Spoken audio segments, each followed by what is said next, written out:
Hello everyone, আজকে চলে আসলাম যশোর সেই ভাইরাল জায়গা আমার নিউ অ্যানাদার ব্লগস। আপনাদের সাথে থাকছে আজকে সারাদিন। আর এই জায়গাটার নাম কিন্তু সরুলিয়া গ্রাম, ফুলছড়া বিল। এটা ফুলছড়া বিল বলে। এখানে অনেক মানুষজন আসছে, অনেক ব্লগার আসছে ভিডিও করার জন্য। আর আমিও চলে আসলাম কলারা থেকে। আমরা চলে আসছি কলারা থেকে, জসিম ভাই, আমি, উজ্জ্বল এবং আমার সাথে আছে রাসেল। আমরা অনেক মজা করতে করতে আসছিলাম। আর আজকে পুরোপুরি ড্রোন দিয়ে এই পুরো ফুলছড়া বিলের ভিডিও করে উপস্থাপনা করে আপনাদের মাঝে দেখাবো। অবশ্যই সাথে থাকবেন, অনেক ভালো লাগবে। আর এখানে কিন্তু এখন সবাই বলছে কি মিঠামাইন বিল, কেউ বলছে কি সাগর সাগর পাড়ে চলে আসছি, কেউ সাগরের ফিল নিচ্ছে। আসলে এই জায়গাটা কেমন আমরাও দেখতে চলে আসলাম। পুরোপুরি 100 কিলো বাইক চালিয়ে কলারোয়া থেকে।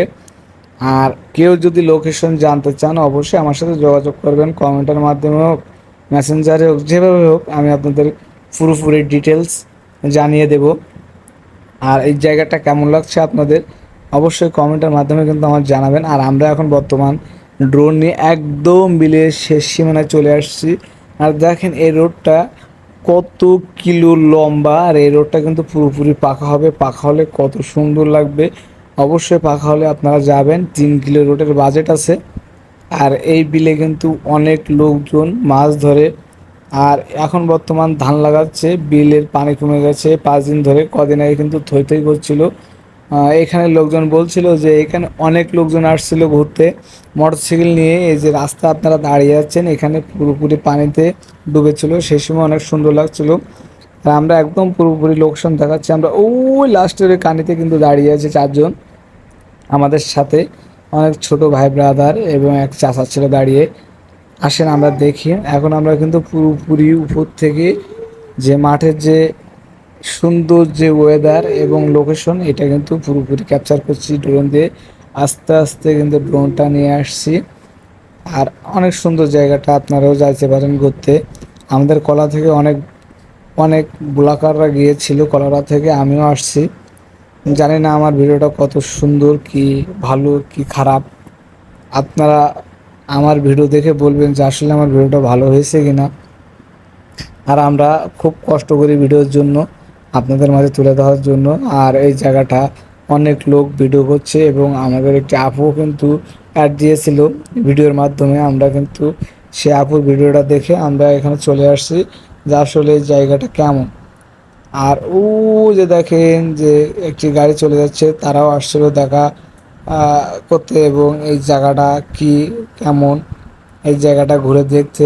আসলে তাদের এই জায়গাটা পছন্দই নাই, মনে হয় তাদের বাসায় আশপাশে হবে। আর আমরা কিন্তু যশোরের ভিতরেই আছি, ফুলছড়া গ্রাম। আর এটা কিন্তু ফুলছড়া বিল বলে।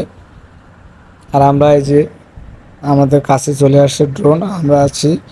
এই যে আমি হাত তুলে দাঁড়িয়ে আছি, আমার বন্ধু হাত তুলে দাঁড়িয়ে আছে। জসিম ভাই কিন্তু ড্রোনটা ফ্লাই করছে। আর রাসেল ক্যামেরা নিয়ে দাঁড়িয়ে আছে, সে ভিডিও করছে আর এক ফোন দিয়ে। আর আমরা কিন্তু আসলে মজা করতে আসছিলাম, এই জন্য আমি ড্রোনের দিকে তাকিয়ে আছি যে আমাদের দেখা যাচ্ছে কিনা। আমরা ড্রোনটা অনেক উঁচু ফ্লাই করছি, আমরা দেখার চেষ্টা করছিলাম যে ড্রোনটা দেখা যাচ্ছে কিনা। প্রথম যে এত দূরে নিয়ে গেছিলাম আমরা, তো ড্রোন তো দেখতেই পাচ্ছিলাম না। আর এই ড্রোন দিয়ে সারা সাইড এবং এই বিলের চতুর্থ সাইড ভিডিও ক্যাপচার করে তারপর আমরা কিন্তু এখান থেকে রওনা দেব। আর এই জায়গাটা অনেক সুন্দর, আমরা যেখানে দাঁড়িয়ে আছি রোড কিন্তু এই জায়গায় শেষ। আর এই জায়গাতে কিন্তু একটা না 3 কিলো এখন বর্তমান কাদা আছে। এই জায়গায় লোকজন বলে যে এটা পাকা হয়ে যাবে, পাকা হয়ে গেলে কিন্তু অনেক সুন্দর লাগবে। আর আমরা এখন ড্রোনটা আমাদের দিকে ফ্লাই করব। আর এই জায়গাটা অনেক সুন্দর, আসলে সুন্দর। পানি থাকলে আরও ভালো লাগতো। আমাদের আসতে একটু লেট হয়ে গেছে, কারণ আমরা যে যার মতো কাজে ব্যস্ত থাকি। আমাদের একটা সময় আছে, আমরা শনিবারের দিন কিন্তু ঘুরতে বেরোই। এই যে আমরা একেবারেই কিন্তু 4 জন 4 পাটেই আছি, 2টা বাইকে। আমরা কলারা থেকে আসছি 100 কিলো চালিয়ে বাইক। আস্তে আস্তে অবশ্য আমাদের বাইক ট্রাফিকে ধরছিল, ট্রাফিকে ধরে জরিমানা 15,000 টাকা জরিমানা করছিল। পরে দেখে যে কাগজপত্র সব ঠিকঠাক। জসিম ভাইয়ের গাড়ির কিন্তু কাগজ জমা দেওয়া ছিল শোরুমে, তারা মানতে চাচ্ছিল না ট্রাফিক। পরে ফোন দিয়ে তাদের সাথে ফোনে কথা বলায় দেওয়ার পরে তারা বললো যে হ্যাঁ ঠিক আছে ভাই, আপনারা যাইতে পারেন। আর এখানে কিন্তু কিছু চাচারা আছে যারা এখানে ঠান্ডা, তারপর পেয়ারা, অনেক জিনিস বেচাকেনা করছিল। তাদের কাছে কিছু তথ্য নেওয়ার চেষ্টা করছিলাম। তারা বললো যে এখানে অনেক লোক আসে, আপনাদের কলাপাড়া থেকেও কালকে 4 জন আসছিল 3টে বাইক নিয়ে। তারা বলছিল যে আমাদের বাসা কলারা।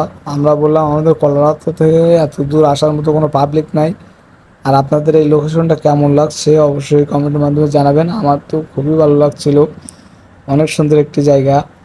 আর আমরা এখন বর্তমান ফিরে যাব।